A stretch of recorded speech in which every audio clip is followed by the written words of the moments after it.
존경하는 국민 여러분, 재동포 여러분, 김진표 국회의장을 비롯한 선배 동료 의원 여러분, 한덕수 국무총리를 비롯한 국무위원 여러분, 국민의힘 원내대표 권성동입니다.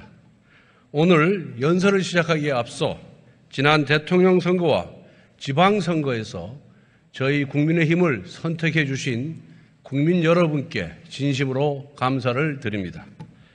반지성시대를 종식하고 공정과 상식을 회복하라는 국민의 목소리가 여전히 귓가에 생생합니다.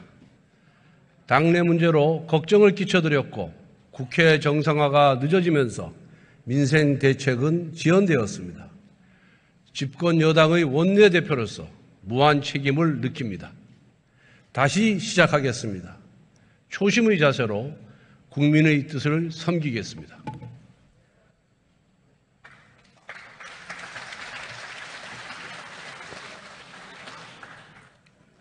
여야 의원님들께서도 잘 아시겠지만 요즘 민생이 너무나 어렵습니다. 어떤 택시기사분은 일하러 나가기가 무섭다고 합니다. 회사가 코를 넣으면 무조건 가야 하는데 단거리 손님이면 기름값도 안 나온다고 합니다. 장거리 출퇴근하는 직장인들은 조금이라도 더 싼 주유소를 찾기 위해 애씁니다. 얼마 전 신문을 보니 상추값이 올라서 금추라고 합니다. 상추 한 장에 200원이면 식당 사장님들 어떻게 장사를 하시겠습니까? 많은 자영업자와 소상공인들께서 어떻게든 버텨보려고 은행 대출도 받았습니다. 그런데 이제는 이자가 올라서 또다시 고통을 받고 있습니다. 이것이 고유가, 고물가, 고금리 3구 시대의 고통스러운 현실입니다. 대적 요인이 민생 고통의 주요 원인이라는 것은 사실입니다. 에너지 가격과 곡물 가격이 급등했습니다. 공급망이 불안해지고 주요 국가의 통화 긴축도 가속화되었습니다. 퍼펙트 스톰이 몰아치고 있습니다. 그러나 대적 요인만 있는 것이 아닙니다. 지금 한국 경제는 마치 기저질환을 앓고 있는 환자가 에브 바이러스에 감염된 것과 같습니다. 경제 체질이 나빠졌기 때문에 에브적 위기에 더욱 취약해진 것입니다. 한국 경제가 왜 힘들어졌습니까? 저는 바로 정치 때문이라고 생각합니다. 문재인 정부 5년 내내 정치가 경제의 발목을 잡았습니다. 국익과 국민보다 눈앞의 정치적 이익을 우선했습니다.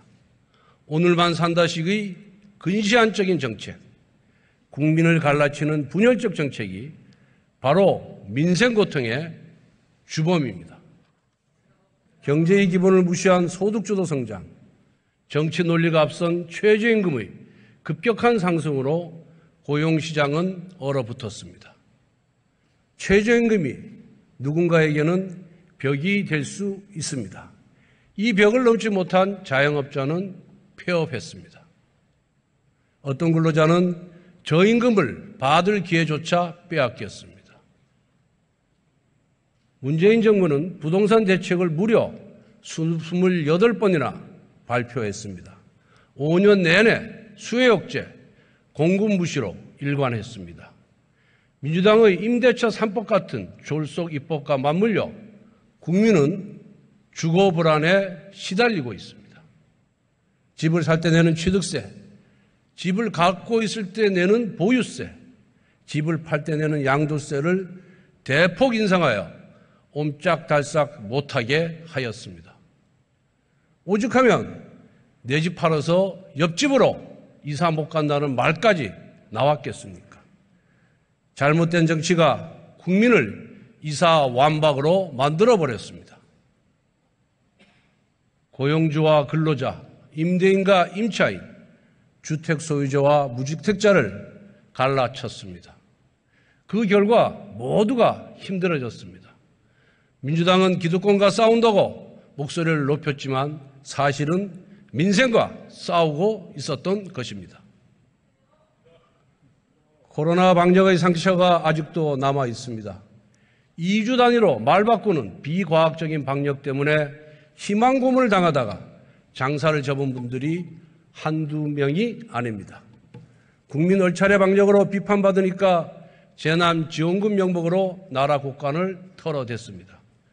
당시 야당의 목소리를 경청하여 꼭 필요한 분들께 두툼하게 지원을 했더라면 대출도 덜 받고 고금리 고통도 줄었을 것입니다. 대한민국 정부 수립 68년간 627조 원이었던 국가 채무, 문재인 정부 5년을 거치며 1천조 원을 넘어섰습니다. 미래를 저당 잡아 국가 채무 1천조 시대를 열었지만 그 성과가 무엇이었냐는 국민의 물음에 대해서는 답하지 못했습니다. 가뜩이나 어려운 경제 위기 상황에 전기요금 인상 독촉장이 밀려옵니다. 그 직접적인 원인은 문재인 정부의 탈원전 정책에 있었습니다. 가성비 좋은 원자력 에너지를 줄이고 비싼 신재생 에너지로의 전환을 무리하게 추진했습니다. 한전의 적자는 이미 예견된 일이었습니다. 올해 한전 적자 규모는 30조 원에 이를 것이라고 합니다. 탈원전 정책 추진 과정도 문제가 많습니다. 월성 1호기 조기 폐쇄 결정에 대한 감사 과정을 보십시오. 산업통상자원부 공무원이 신내림을 받아 자료를 삭제하고 부처는 조직적으로 감사원에 저항했습니다. 대통령의 묵인 없이 이것이 과연 가능한 일입니까? 당시 산업통상자원부는 탈원전 정책으로 인한 전기요금 상승을 경고했습니다. 하지만 문재인 청와대는 이를 묵살했습니다. 한전은 10차례나 전기요금 인상을 요청했습니다. 그러나 문재인 청와대는 단 한 차례만 승인했습니다. 그 대신 전기요금 인상 독촉장을 다음 정부로 떠넘겼습니다. 문재인 정부가 떠넘긴 것은 나라 빚과 독촉뿐만이 아닙니다. 알박기 인사까지 떠넘겼습니다. 윤석열 정부의 가치와 철학이 다른 분들이 왜 공공기관장 자리를 차지하고 있습니까? 개인의 영달을 위해서입니까? 아니면 새 정부를 방해하려는 것입니까? 실패한 정부의 실패한 관료는 민생 회복에 방해가 될 뿐입니다.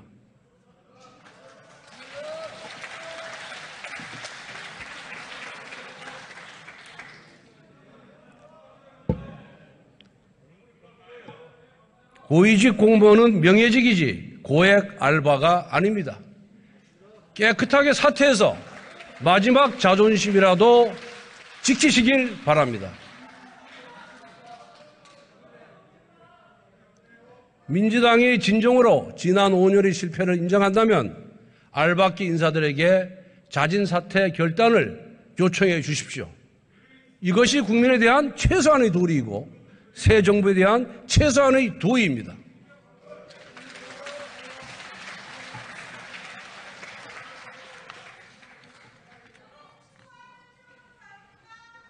제가 지금 정치공학적으로 지난 정부 탓을 하는 것이 아닙니다. 원인을 제대로 규명해야 대안을 세울 수 있습니다. 지난 5년 동안 실패한 정책을 반복하면서 좋은 결과를 기대할 수 없습니다. 국정 방향을 다시 설정해야 합니다. 새로운 국정 방향은 특정 집단의 당파적 이익이 아니라 오직 민생이 되어야 합니다. 오늘만 산다가 아닌 내일을 준비한다는 마음으로 위기를 극복해 나아가겠습니다.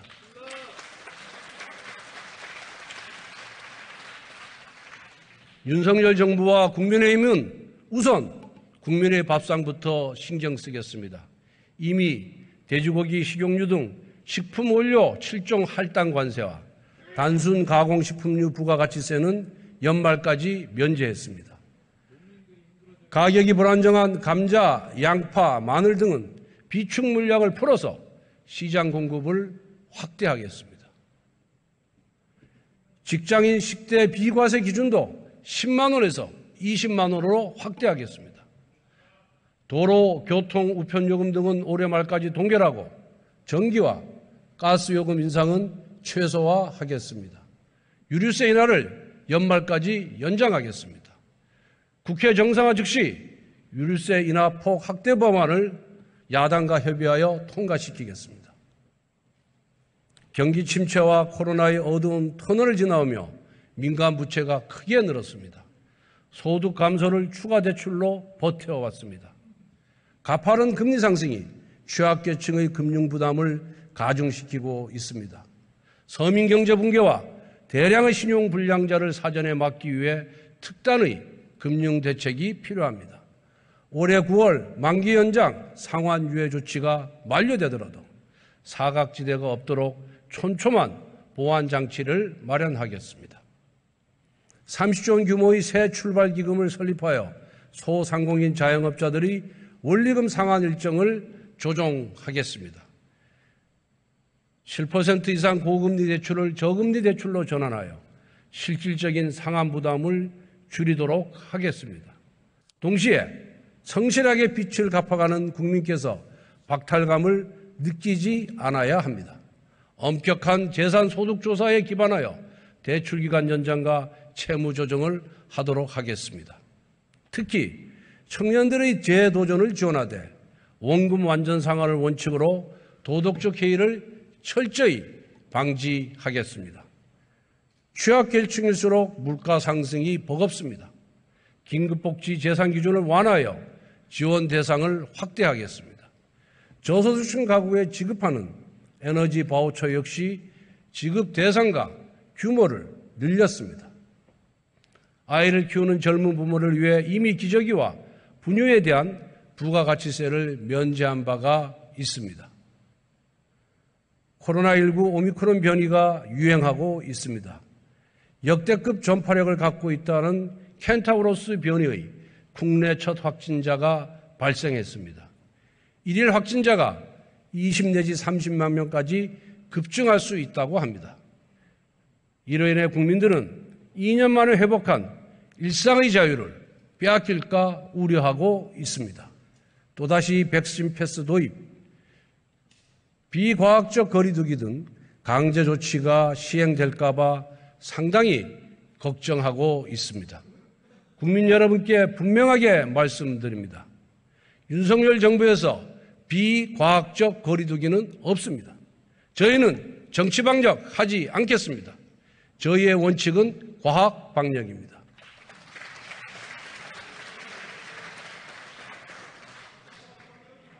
일상제약을 최소화하는 범위에서 합리적인 방역 대책을 마련할 것입니다. 대확산 상황에 미리 대비해서 충분한 치료제와 병상을 확보하고 위중증 환자 및 사망자를 최소화하는 데 우선순위를 두겠습니다. 문재인 정부와 민주당이 국민으로부터 가장 많은 지탄을 받았던 정책이 바로 부동산 문제입니다. 오죽하면 지난 대선 때 민주당의 이재명 후보마저 문재인 정부를 비판하며 집값이 올라서 생난리가 났다. 수요를 억제하다 보니 동태가 난 것이라고 지적을 했겠습니까? 국민의힘의 부동산 정책은 확고합니다.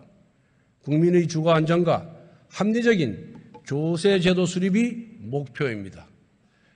주거 안정을 위해서는 공급부터 확대해야 합니다. 당정은 공급 혁신을 통해 250만 호 이상 주택 공급을 계획하고 있습니다. 공급 주체는 공공주도에서 민간주도로 바뀔 것입니다. 공공은 지원하는 역할에 충실하겠습니다.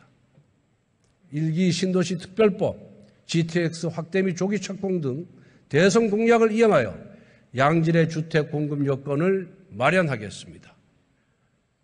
조세의 기본은 현실성과 합리성입니다.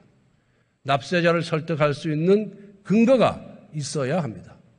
집값이 비싸다는 이유만으로 1주택 실소유자에게 과중한 세금을 물리는 것은 온당치 않습니다. 미실현 이익에 대한 징벌적 과세는 위헌적 요소가 있습니다. 1994년 토지초과 이득세, 1999년 택지 소유 상한제가 각각 국민의 재산권 침해와 미실현 이득 환수 등의 이유로 헌법 불합치 또는 위헌 판결을 받은 바가 있습니다. 공시지가 역시 마찬가지입니다. 정부의 잘못된 부동산 정책으로 집값이 급등했는데 왜 주택 소유자가 과중한 세금을 부담해야 합니까? 비합리적인 공시지가를 재조정해야 합니다. 집값 안정의 취지로 도입된 분양가 상한제를 보십시오. 로또 분양, 청약 경쟁 등 주택시장 과열을 조장하고 있습니다. 정책이 의도에 반하는 결과를 가져왔으면 재검토하는 것이 당연합니다. 정치 선동으로 밀어붙인 징발적 과세는 가렴주구와 같습니다. 1세대 1주택 실소유자의 보유세 부담이 부동산 가격 급등 이전 수준으로 환원될 수 있도록 보유세제 개편을 추진하겠습니다.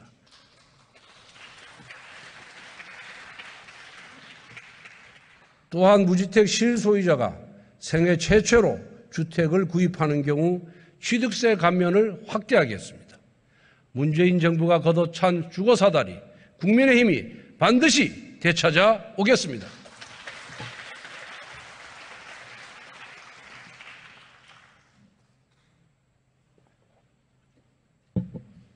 21대 국회는 한국 사회의 해묵은 개혁 과제를 해결해야 합니다. 연금 개혁의 필요성은 누구나 인정하는 사실입니다. 그러나 표가 떨어질까 봐 두려워서, 개혁에 대한 저항이 두려워서 지금까지 미루어 왔던 것입니다. 특히 문재인 정부는 회피로 일관하면서 단 하나의 개혁조차 시도하지 않았습니다. 이제 연금 문제는 세대 갈등을 넘어 미래를 위협하는 뇌관이 되고 말았습니다. 연금 개혁은 법령 개정이 동반되어야 하기 때문에 행정부가 일방적으로 추진할 수가 없습니다. 여야의 긴밀한 협조 없이는 추진도 성공도 어렵습니다. 우선 여론을 형성하고 수렴할 수 있는 투명한 논의기구부터 출발시켜야 합니다. 여야의 협치를 넘어선 사회적 대타협이 필요합니다. 노동개혁도 연금개혁만큼 중요합니다. 4차 산업혁명의 대전환을 맞아 전 세계 주요 국가들이 혁신 경쟁을 하고 있습니다. 그런데 우리는 어떻습니까? 2021년 스위스 국제경영개발대학원이 발표한 노동시장 부문 국가 경쟁력 순위에서 대한민국은 28위에서 37위로 하락했습니다. 우리나라의 낮은 노동 생산성도 문제입니다. 2020년 OECD 국가의 시간당 노동 생산성은 평균 54달러인데 반해 우리나라는 41.8달러입니다. 미국보다 32달러, 독일보다 25달러, 일본보다 6달러가 적습니다. 그러나 고용시장의 경직성은 높습니다. 우리나라의 고용시장이 왜 경직되었습니까? 수많은 비현실적인 규제 때문에 기업은 고용을 두려워합니다. 그래서 기업은 과감한 혁신과 투자 대신 기존 강성노조와 타협을 강요받았습니다. 그 사이 해외로 양질의 일자리가 끊임없이 빠져나갔습니다. 이런 관행이 쌓이고 쌓여서 고용시장이 화석처럼 굳어지고 말았던 것입니다. 재직 근로자의 혜택은 늘어났지만 고용시장에 새로 진입한 청년 세대의 기회는 줄어들었습니다. 노동의 경직성이 세대 간의 불평등을 가져온 것입니다. 획일적인 주 52시간 근무제는 높은 고용 경직성의 대표적인 사례입니다. 정보기술, 소프트웨어와 같은 신산업업종은 단시간에 집중적인 성과를 내야 합니다. 이런 업종까지 주 52시간제를 무차별적으로 적용하는 것은 4차 산업혁명 시대에 맞지 않습니다. 노동시간은 사용자와 근로자의 자발적 의지가 중요합니다. 국가가 국민의 일할 자유, 경제적 자유를 제약해서는 안 됩니다. 국민이 갖고 있는 시간의 권리를 존중해야 합니다. 무엇보다 강성노조의 불법 행위를 엄단해야 합니다. 대우조선해양하청업체 노조의 불법 파업으로 1조 원에 이르는 영업손실이 발생했습니다.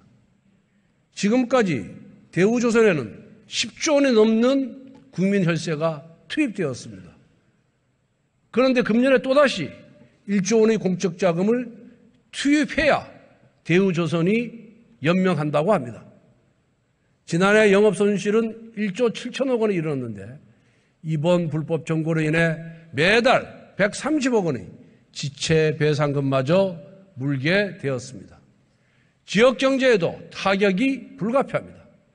120여 명의 불법 파업 노조원이 10만 명의 거제 시민 생계를 볼모로 잡고 있는 형국입니다.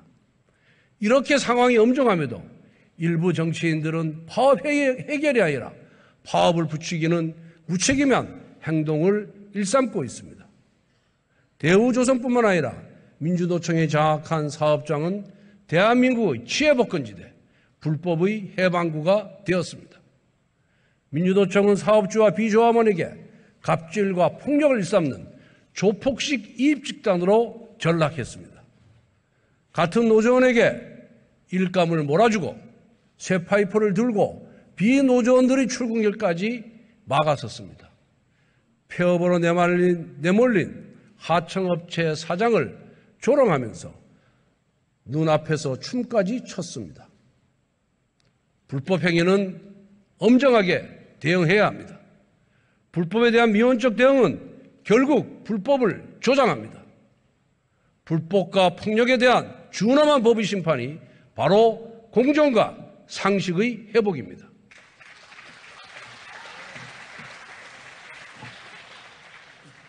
교육개혁 역시 우리 사회가 풀지 못한 오랜 과제입니다. 우리나라는 높은 대학 진학률에도 불구하고 대학의 자율성 제약, 낮은 교육 경쟁력 등으로 산업 현장의 수요와 교육 간 불일치가 심각합니다. 2020년 우리나라 대졸 청년 고용률은 OECD 37개 국가 중에서 31위입니다. 대졸 비경제활동 인구 비율은 20.3%로 3위입니다. 대학 전공과 직업이 일치하지 않는 비율은 50%로 OECD 1위입니다. 특히 신산업의 경우 현장에서 인력 수요는 높지만 대학 교육이 따라가지를 못합니다. 대학에서 학생들이 원하는 반도체 등 첨단 분야 인력을 양성하기 위해 획기적인 정원 확대가 필요합니다. 당정은 첨단 분야 교육시설과 실습장비 고도화를 지원하겠습니다. 교육교부금의 투자 쏠림 현상도 심각합니다. 학생 1인당 초중등 공교육비는 OECD 평균의 132%인데 고등교육은 66%라고 합니다. 대학 진학률이 70%를 넘어설 만큼 고등교육이 보편화되어 있습니다. 은퇴 연령이 높아짐에 따라 평생교육의 필요성도 증가하고 있습니다. KDI에 따르면 교육교부금 산정 방식에 학령 인구의 비중 변화를 반영하면 향후 40년간 약 1,046조 원의 재정 절감이 가능하다고 합니다. 국민 혈세를 적재적소에 쓰기 위해서 교육교부금 산정 방식을 개혁해야 합니다. 교육감 직선제에 대해 솔직하게 말해봅시다. 지방선거 때 유권자는 통상 투표용지 7장을 받습니다. 교육감 후보는 정당명과 기호가 없습니다. 후보가 누군지도 모르고 찍는 경우가 많습니다. 이번 교육감 선거 무효표가 90만 표에 이릅니다. 시도지사 선거보다 2.6배나 높습니다. 교육감은 고난이 막강하지만 제대로 된 검증을 하지 못하고 있는 것입니다. 무엇보다 정부, 시도지사와 교육감의 정책 이념이 다를 경우 끊임없이 소모적 갈등을 반복하게 됩니다. 지난 시절 무상급식, 시국선언 교사징계, 학생인권조례, 학업 성취도 평가, 누리과정 예산 편성 등 사회적 충돌과 혼란이 벌어져 왔던 사례가 많습니다. 현재의 교육감 직선제는 교실의 정치화, 교육의 정쟁화라는 많은 국민들의 지적이 있습니다. 교육감 직선제를 시도지사와 런닝메이트로 선출하는 방식과 임명제까지 포함하여 모든 가능성을 열어놓고 우리 국회에서 논의를 시작해야 합니다.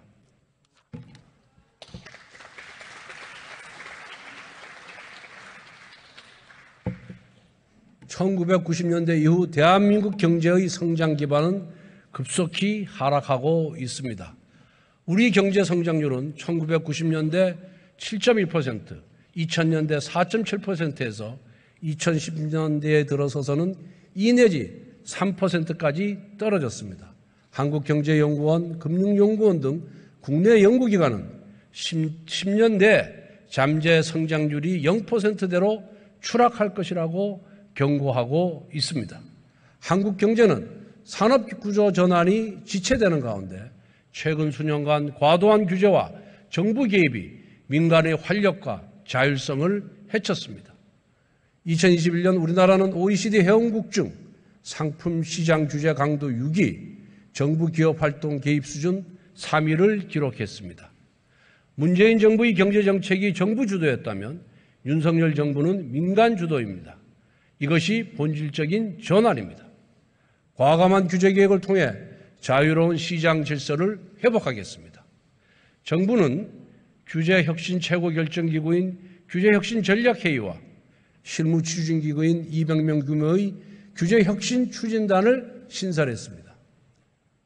피규제자 입장에서 규제심판을 통해 규제 개선 공고안을 마련하는 규제심판제도를 도입하겠습니다.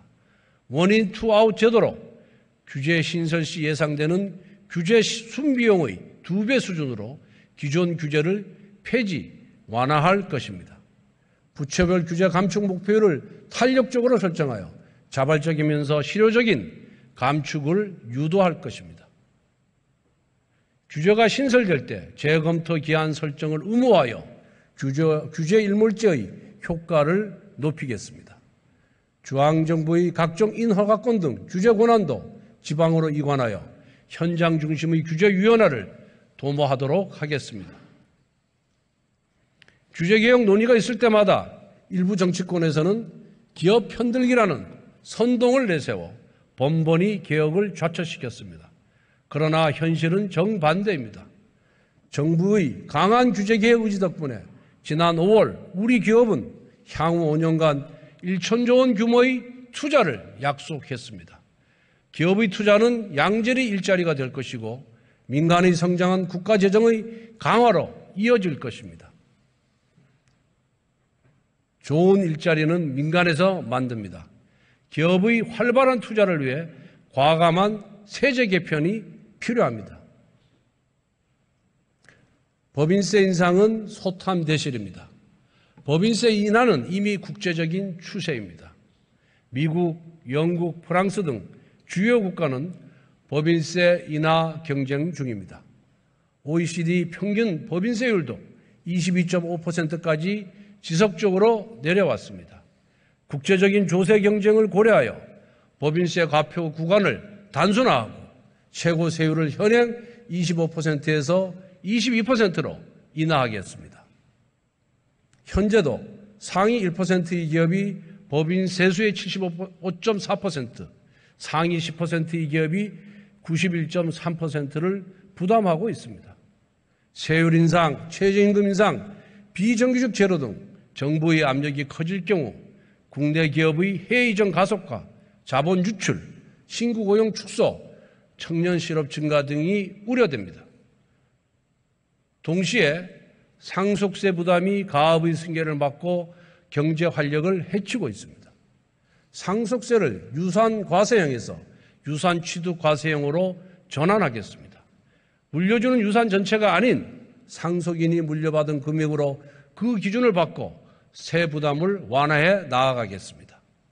또한 미국처럼 상속세 공제 한도를 높여서 중산층도 혜택을 볼 수 있는 방안도 함께 모색할 것입니다.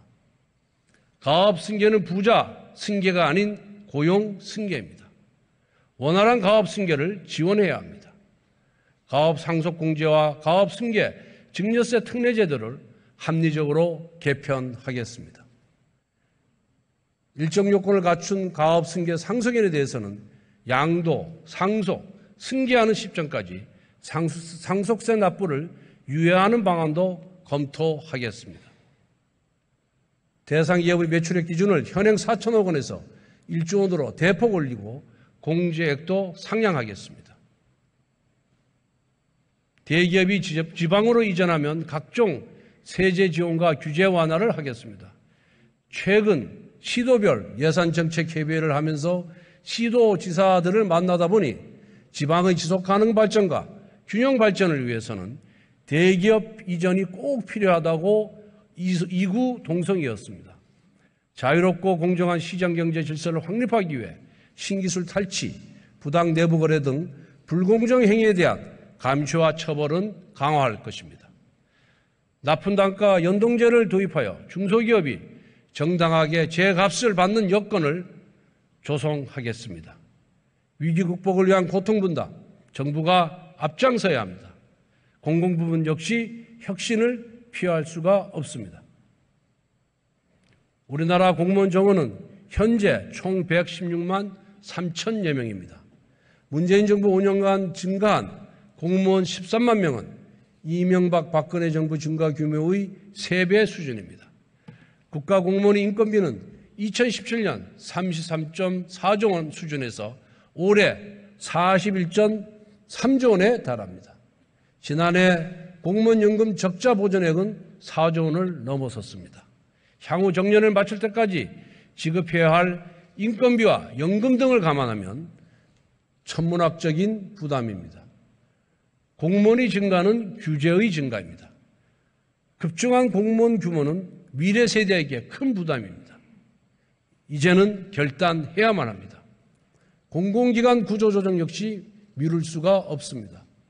지금 정부는 비대화된 인력과 조직을 슬림화하고 과도한 혜택을 축소하며 호화청사 매각을 검토하는 등 강도 높은 공공기관 개혁을 준비하고 있습니다. 공공기관 개혁 필요성에는 대다수 국민들이 공감하고 있지만 저항도 만만치 않습니다. 지난 6일 지방선거 때 악의적인 민영화 계담이 유포되고 공당인 민주당마저 이를 정략적으로 악용했습니다. 정부는 국회와의 의사소통은 물론 국민적 공감대 형성에 적극 나서야 할 것입니다. 민주당에도 당부드립니다. 국가 이기 극복에 여야가 따로 있을 수가 없습니다. 무책임한 괴담 유포가 아니라 국민을 위한 공공부문 개혁에 힘을 모아 주시길 바랍니다. 정부 소속 위원회의 감축은 공공부문 개혁의 신호탄이 될 것입니다. 총 629개에 달하는 각종 위원회 상당수는 서류상에만 존재하는 식물위원회이거나 기존 조직과 기능이 겹치는 자리 나눠먹기 위원회가 되었습니다. 정부는 대통령 직속위원회는 최대 70%, 전 부처 기준으로 최대 50%의 위원회 감축을 약속했습니다. 국민들께서도 많은 호응을 보내주셨습니다. 하지만 다수위원회가 법률의 근거를 두고 있는 만큼 국회의 협력이 없다면 위원회 효율화는 요원합니다. 민주당 의원 여러분께 당부드립니다. 국민의 뜻보다 높은 행정 논리가 있을 수 없습니다. 공공부문 혁신은 국민이 명령하는 시대 과제입니다. 비효율적 행정을 걷어내고 국민의 눈높이에 맞는 행정을 열어냅시다.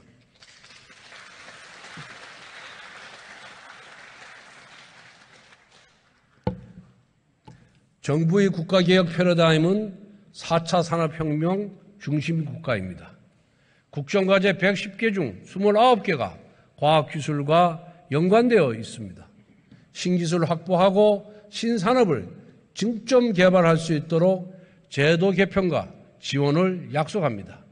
AI, 디지털 전환 등 국가 사회적 난제 해결을 위한 메가 프로젝트, 반도체 같은 초격차 기술 확보를 위해 중점 투자하겠습니다. 특히 초격차 기술 육성을 위해서는 투자 인센티브와 인력 양성, 산업 생태계의 고도화가 필수입니다. 대기업과 중소기업의 수요 연계 협력 모델을 발굴하고 핵심 원천 기술 확보를 위해 R&D 지원을 아끼지 않으며 국제 협력도 모색하겠습니다. 인공지능, 바이오, 모빌리티, 항공 우주, 로봇, 배터리 등 성장 가능성이 높은 유망산업, 인프라 구축도 지원하겠습니다. 국내로 복귀하는 리쇼어링 기업의 인정 조건을 완화하겠습니다. 특히 공급망 교량 가능성이 높은 첨단 산업, 신기술을 중심으로 국내 복귀를 촉진하겠습니다. 국가의 경제와 안보 차원에서 중요한 국가 전략 기술에 대해서는 과감한 투자 인센티브와 세제 지원을 약속드립니다. 과학기술은 산업이면서 동시에 안보입니다. 대한민국이 무엇을 만들 수 있는지가 대한민국의 외교적 지위를 결정합니다. 반도체를 비롯한 초격차 기술은 그 자체로 전략적 자산입니다.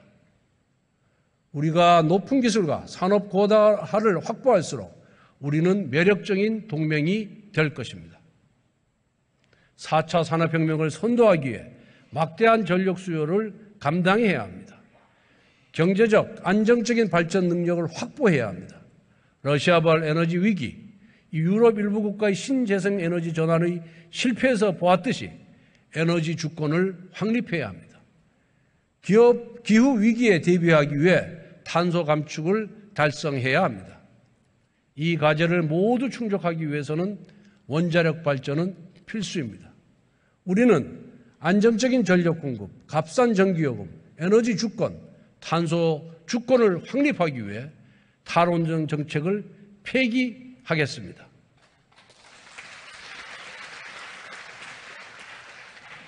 문재인 정부의 탈원전 정책은 미신입니다. 지난 5년 미신에 빠졌던 결과 전기요금 폭탄과 한전의 부실화를 가져왔습니다. 원자력 연구인력이 유출되었고 후속 세대 양성에 큰 어려움을 겪고 있습니다. 신재생 에너지로 원자력을 대체할 수는 없습니다. 한국의 기후, 지리 여건을 감안하면 현재의 태양광, 풍력 기술로는 불가능합니다. 이제 원자력을 중심으로 하는 에너지 믹스로 정책을 대전환해야 합니다. 그동안 중단되었던 신한울 3, 4호기 건설이 재개될 것입니다. 에너지 믹스의 시작입니다.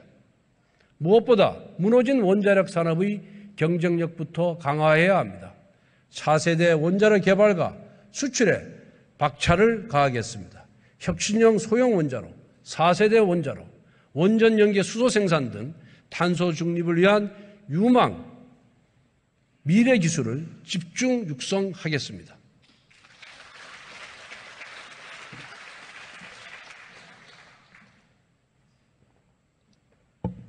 (2020년 9월) 대한민국 공무원이 서해 바다에서 공무를 수행하다가 북한군의 총격으로 숨졌습니다. 북한군은 이러한 만행도 모자라 시신을 불태웠습니다. 당시 문재인 대통령께서는 국민이 죽어가는 6시간 동안 구조 지시조차 하지 않았습니다. 오히려 국가가 앞장서서 월북몰이를 하였습니다. 심지어 도박빚을 운운하며 고인과 유족을 모욕했습니다. 청와대는 사건 당시 기록을 대통령 지정기록물로 봉인했습니다. 청와대의 국가안보실은 유족의 정보 공개 청구를 거부하고 소송으로 맞섰습니다. 국가가 국민의 생명을 보호하지 못했습니다. 그렇다면 최소한 진상조사와 책임자 처벌은 해야 합니다. 탈북어민 강제 북송 사건 역시 충격적입니다. 탈북어민이 살인자라는 북한의 일방적 주장을 제대로 된 검증 한 번 없이 사실로 공인했습니다. 2016년 태영호 주 영국 북한공사가 탈북했을 때에도 북한은 범죄자로 낙인 찍이며 탈북의 의미를 축소하려고 했습니다. 하지만 박근혜 정부는 북한의 주장을 믿지 않았습니다. 강제 북송도 하지 않았습니다. 그 결과 대한민국 국회에 태영호 의원이 존재하는 것입니다.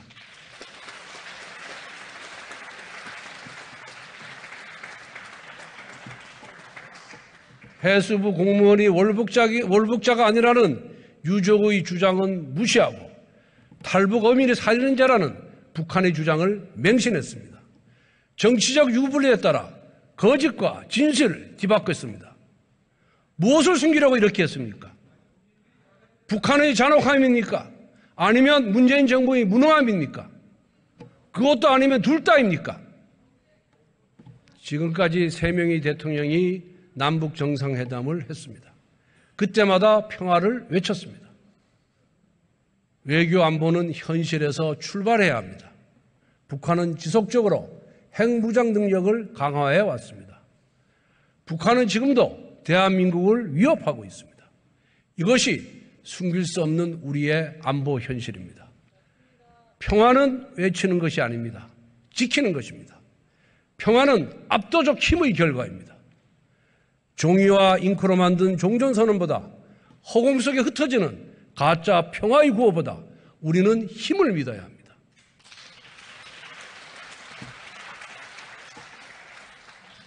왜곡된 희망은 왜곡된 미래를 만들 뿐입니다.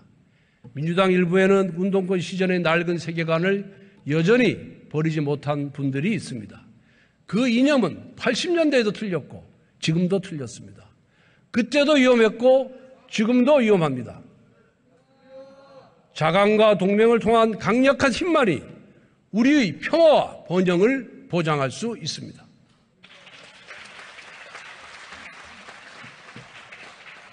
우크라이나 비극이 그 증거입니다. 지난 6월 나토는 중국을 구조적 도전으로 규정하는 신전략 개념을 사상 처음 채택했습니다. 광범위한 정치, 경제, 군사력을 수단으로 국제적 영향력을 높이고 있는 중국에 대한 대응입니다. 국제 질서가 급변할수록 자유민주주의 국가의 연대 그리고 한미동맹이 중요합니다.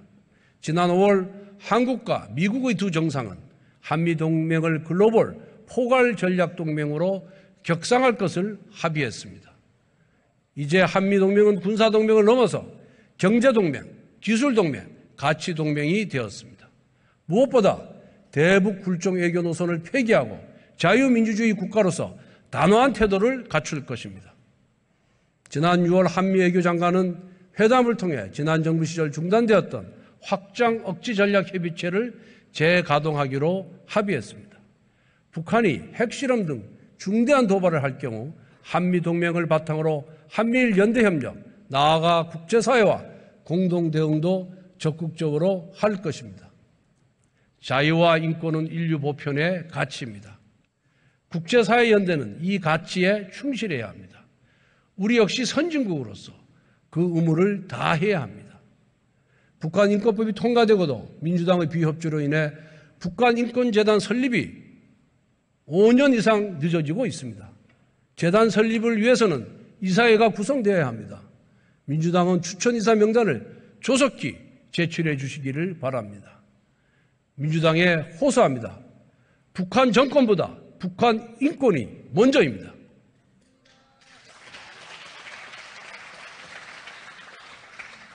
북한인권재단 설립이야말로 자유민주주의 국가의 의회가 할 일입니다. 존경하는 국민 여러분, 지금 대한민국은 대전환의 시기에 직면해 있습니다.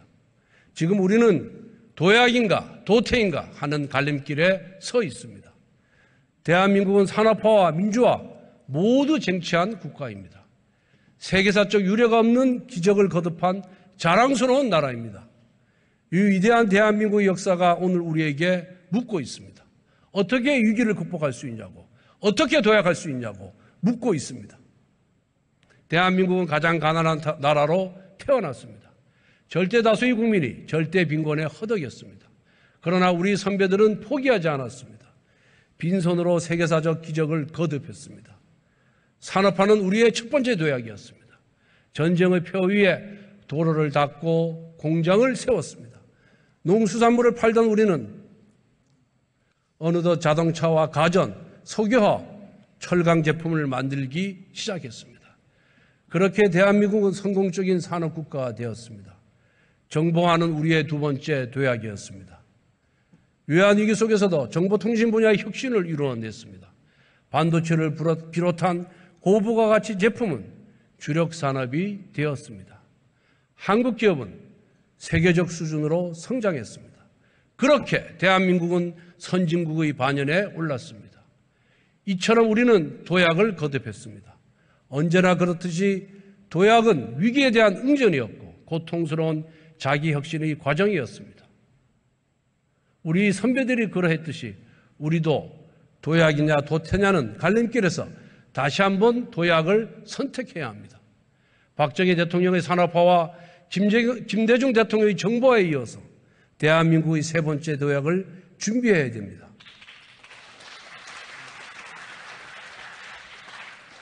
첫 번째 도약으로 대한민국은 중진국이 되었고 두 번째 도약으로 대한민국은 선진국이 되었습니다. 세 번째 도약으로 글로벌 선도국가가 되어야 합니다. 세 번째 도약은 정부와 국회, 여야의 협치를 통해서 가능할 것입니다. 우리는 좋은 나라를 물려받았습니다. 이제 우리가 좋은 나라를 물려줄 차례입니다. 우리가 20세기 가장 모범적인 추격자였다면 우리 자녀는 21세기 글로벌 선도국가의 주역이 될 것입니다. 70년을 이어왔던 대한민국의 기적과 도약, 그 위대한 역사를 우리 모두 다시 한번 만들어냅시다. 경청해 주셔서 감사합니다.